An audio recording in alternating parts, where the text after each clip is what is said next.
பிரதமர் தலைமையில் அனைத்துக் கட்சி கூட்டம். லோக்பால் மசோதா குறித்து முக்கிய விவாதம்.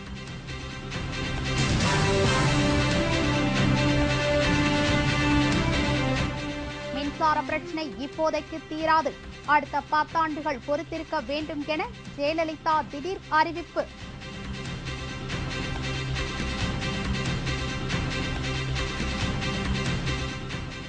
சட்டசபை பட்ஜெட் கூட்டத்தொடர் முடிந்தவுடன் முதல்வராகிறார் எடியூரப்பா. பாஜக மேலிடம் சமாதானம்.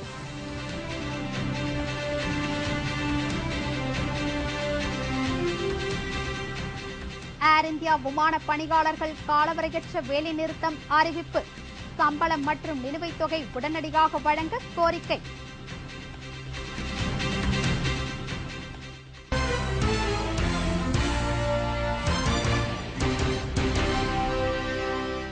வணக்கம். விரிவான செய்திகள்.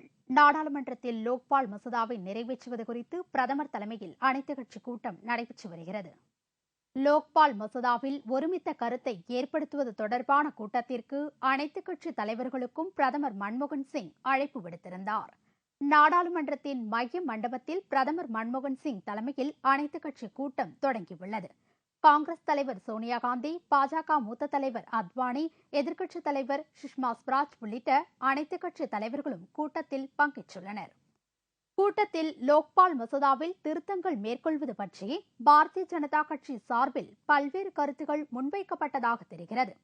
மாநிலங்களவையில் லோக் ஆயுக்தா அமைப்பது குறித்து கூட்டணி கட்சிகளின் தலைவர்கள் பேசுவார்கள் என்று தெரிகிறது.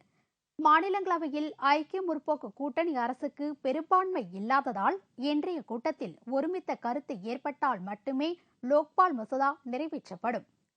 முன்னதாக டெல்லியில் செய்தியாளர்களிடம் பேசிய சமூக சேவகர் அண்ணா ஹசாரே லோக்பால் மசோதா குறித்து மத்திய அரசுடன் மீண்டும் பேச்சுவார்த்தை நடத்த தயாராக இருப்பதாக கூறினார். अभी उनके दिल में क्या है पता नहीं, लेकिन जन लोकपाल नहीं आया तो हमारा आंदोलन जारी रहेगा और जब तक जन लोकपाल नहीं बनेगा तब तक वो जारी रहेगा. हम तो तय किया कि शरीर में प्राण है तब तक ये आंदोलन जारी रखेंगे. सरकार को जो करना दो. हम अभी फिर से सरकार के कोई दफ्तर में नहीं जाएंगे. ये करना, आज 1 साल से हम लोग पत्रव्यवहार किया, अभी आगे पत्रव्यवहार भी नहीं करेंगे, ना उनके पास जाएंगे. हाँ, उनको अगर लोकपाल बिल लाना है और चर्चा के लिए बुलाए तो हम जाएंगे. ஊழலை ஒழிக்க வேண்டும் என்று வலியுறுத்தி சமூக சேவகர் அண்ணா ஹசாரே உண்ணாவிரதம் இருந்ததை அடுத்து கடந்த குளிர்கால கூட்டத்தொடரில் லோக்பால் மசோதா மக்களவையில் தாக்கல் செய்யப்பட்டு நிறைவேற்றப்பட்டது. மாநிலங்களவையிலும் லோக்பால் மசோதா தாக்கல் செய்யப்பட்டது. ஆனால் ஐக்கிய முற்போக்கு கூட்டணி அரசுக்கு பெரும்பான்மை இல்லாததை அடுத்து மசோதா நிறைவேறவில்லை. மாநிலங்களவையிலும் மசோதா நிறைவேறினால் மட்டுமே குடியரசுத் தலைவர் ஒப்புதலுக்கு பின்னர் சட்டமாக்க முடியும். இலங்கை அரசு நடத்திய போர்க்குற்றங்கள் மீது இலங்கை அரசின் சம்மதத்தை பெற்ற பிறகே ஐநா சபை நடவடிக்கை எடுக்க வேண்டும் என்று இந்தியா கொடுத்த தீர்மானத்திற்கு கேப்டன் விஜயகாந்த் அதிருப்தி தெரிவித்துள்ளார். 2009ஆம் ஆண்டு மே மாதம் இலங்கை அரசு தமிழின படுகொலையை நடத்தியதன் மூலம் போர்க்குற்றங்களை இலங்கை செய்துள்ளது என்றும் இதுகுறித்து ஐநாவின் மேற்பார்வையில் விசாரிக்க வேண்டும் என்று அமெரிக்கா தீர்மானம் கொண்டு வந்ததையும் கேப்டன் விஜயகாந்த் ஒரு அறிக்கையில் குறிப்பிட்டுள்ளார். இதில் இந்தியா தலையிட்டு ஐநா சபையின் மனித உரிமை கவுன்சில் தன் விருப்பத்திற்கு இலங்கைக்கு ஆலோசனை கூறவோ அல்லது பிரதிநிதிகளை நேரடியாக அனுப்பவோ கூடாது என்றும், இலங்கை அரசின் சம்மதத்தை பெற்ற பிறகே ஐநா செயல்பட வேண்டும் என்றும் அமெரிக்கா கொண்டு வந்த தீர்மானத்தை திருத்தி இருப்பதை கேப்டன் தெரிவித்திருக்கிறார். அமெரிக்கா கொண்டு வந்த தீர்மானத்தின்படி ஐநா மனித உரிமை குழு எதை செய்தாலும் அதை இலங்கை அரசு ஒப்புக்கொள்ள வேண்டும் என்று இருந்தது. ஆனால் இந்தியாவின் திருத்தம் இலங்கை அரசின் சம்மதம் இல்லாமல் ஐநா மனித உரிமை குழு எதையும் செய்ய முடியாது என்ற நிலையை உருவாக்கியுள்ளது என்று அவர் கூறியிருக்கிறார். அமெரிக்காவும் இந்தியாவை தன் பக்கம் தக்க வைத்துக் கொள்ள வேண்டும் என்று கருதி இந்தியாவின் திருத்தத்தை ஏற்றுக்கொண்டு அப்படி திருத்தப்பட்ட தீர்மானம்தான் தற்போது நிறைவேற்றப்பட்டுள்ளது என்று கேப்டன் அறிவித்துள்ளார். இலங்கையை குற்றவாளி கூண்டில் நிறுத்த வேண்டும் என்ற போக்கை மாற்றி அதை அப்பாவி நாடாக கருதுகின்ற அணுகுமுறையை இந்திய அரசு மேற்கொண்டது என்று இந்திய அரசின் அதிகார வர்க்கம் தெரிவித்துள்ளது. இலங்கையை பொறுத்தவரையில் இந்தியா கொண்டு வந்த திருத்திய தீர்மானத்தின் மூலம் தங்களுக்கு இந்தியா மிகப்பெரிய சலுகையை செய்துள்ளது என்று இலங்கை அதிகார வர்க்கம் மகிழ்ச்சி அடைந்துள்ளதாக கேப்டன் விஜயகாந்த் கூறியிருக்கிறார். என்றாலும் ஐநா மன்றத்தில் அமெரிக்கா கொண்டு வந்த இந்த தீர்மானத்தின் போது இந்திய அரசு வெளிப்படையாக இலங்கை அரசின் பக்கம் சாயாமல் இந்த தீர்மானத்தை ஆதரித்துள்ளது. இந்த தீர்மானம் நிறைவேறியதன் மூலம் இலங்கை அரசு உலக நாடுகளின் கண்டனத்திற்கு ஆளாகவில்லை என்றாலும் கண்காணிப்புக்கு ஆளாகியுள்ளது என்பது திருப்தி அளிப்பதாக கேப்டன் விஜயகாந்த் தனது அறிக்கையில் தெரிவித்திருக்கிறார். ஆட்சிக்கு வந்தால் 6 மாதத்தில் மின்வெட்டு பிரச்சினை சீரடையும் என்று கூறி முதலமைச்சரான ஜெயலலிதா தற்போது மின்சார பிரச்சினை தீர இன்னும் 10 ஆண்டுகள் தேவை என்று தெரிவித்துள்ளார். இதனால் தமிழக மக்களும் தொழில் முனைவோர்களும் கடும் அதிர்ச்சி அடைந்துள்ளனர். கடந்த திமுக ஆட்சியில் கிராமப்புறங்களில் 3 மணி நேரமும் சென்னையில் 1 மணி நேரமும் மின்சார வெட்டு அமல்படுத்தப்பட்டது. திமுக அரசின் மின்வெட்டால் தமிழகம் இருண்ட நிலைக்கு தள்ளப்பட்டதாகவும் தொழில் நிறுவனங்கள் மூடி கிடப்பதால் தொழிலாளர்கள் வேலைவாய்ப்பை இழந்து வருவதாகவும் அப்போது ஆட்சியில் இல்லாத ஜெயலலிதா அறிக்கை மேல் அறிக்கை விட்டும் ஆங்காங்கே தனது கட்சியினரை தூண்டி போராட்டமும் நடத்தினார்.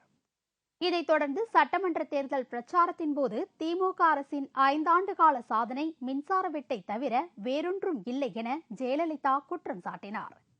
மேலும் தன்னை முதலமைச்சராக்கினால் தமிழகம் இருண்ட நிலையில் இருந்து ஒளி பெற்றுவிடும் என்றும் 6 மாதத்தில் மின்சார வெட்டு என்ற ஒன்றே தமிழகத்தில் இருக்காது என்றும் புழுகு மூட்டைகளை அவிழ்த்து விட்டார் ஜெயலலிதா.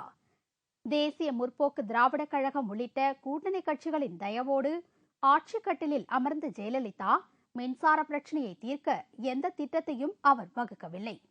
மாறாக பேருந்து கட்டணத்தையும் பால் விலையையும் உயர்த்தி ஏழை எளிய மக்களின் வயிற்றில் நெருப்பை அள்ளி கொட்டியுள்ளார். மேலும் கடந்த ஆட்சியில் குறைந்த நேரத்தில் நீடித்த மின்சார வெட்டை தற்போது கிராமப்புறங்களில் 12 மணி நேரமும் சென்னையில் 3 மணி நேரமும் மின்வெட்டு என்று அறிவித்து அதை செயல்படுத்துகிறார். மேலும் மாவட்டந்தோறும் தொழிற்சாலைகளுக்கு மின்சார வெட்டுக்காக ஒரு நாள் விடுமுறை அளித்து ஜெயலலிதா வரலாற்று சாதனை படைத்துள்ளார். இதனால் சிறு குறு தொழில் உரிமையாளர்களும் தொழிலாளர்களும் கடுமையாக பாதிக்கப்பட்டு வருகின்றனர். இந்நிலையில் நேற்று நடந்த நிகழ்ச்சி ஒன்றில் பேசிய முதல்வர் ஜெயலலிதா தமிழகத்தில் மின்சார பிரச்சினை தீர இன்னும் 10 ஆண்டுகள் ஆகும் என்றும் அதுவரை தமிழக மக்கள் பொறுத்திருக்க வேண்டும் என்றும் கூறியுள்ளார்.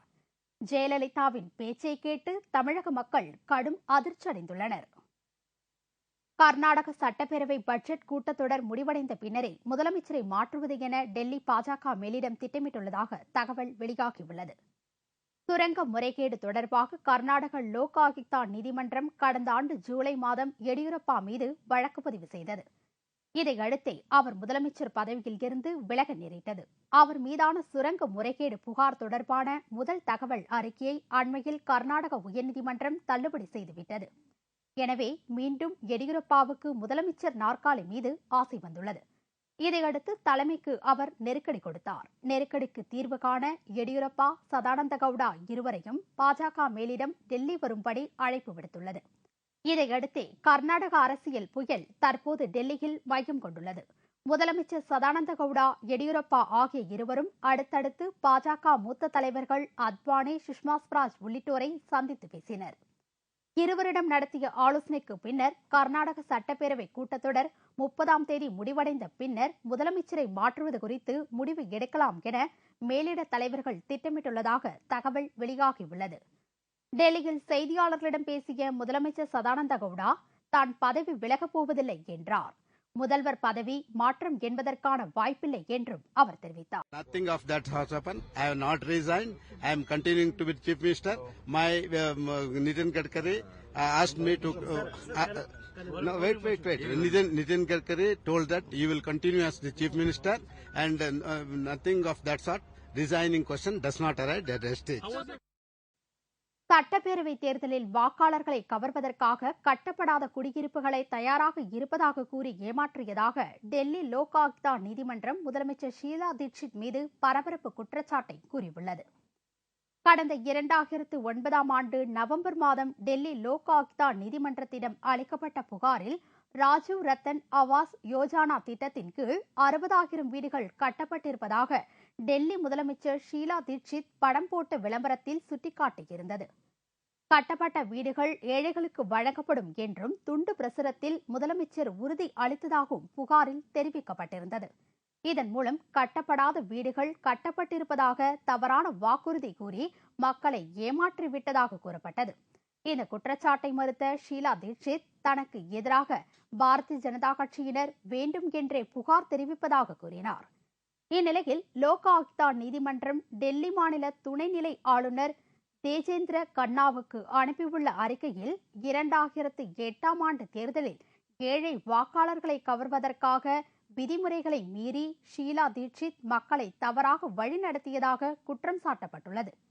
மேலும் இதுகுறித்து குடியரசுத் தலைவர் ஷீலா தீட்சித் மீது நடவடிக்கை எடுக்க வேண்டும் என்று வலியுறுத்தியுள்ளது. இதனால் முதல்வர் ஷீலா தீட்சித்தின் பதவிக்கு ஆபத்து ஏற்பட்டுள்ளது.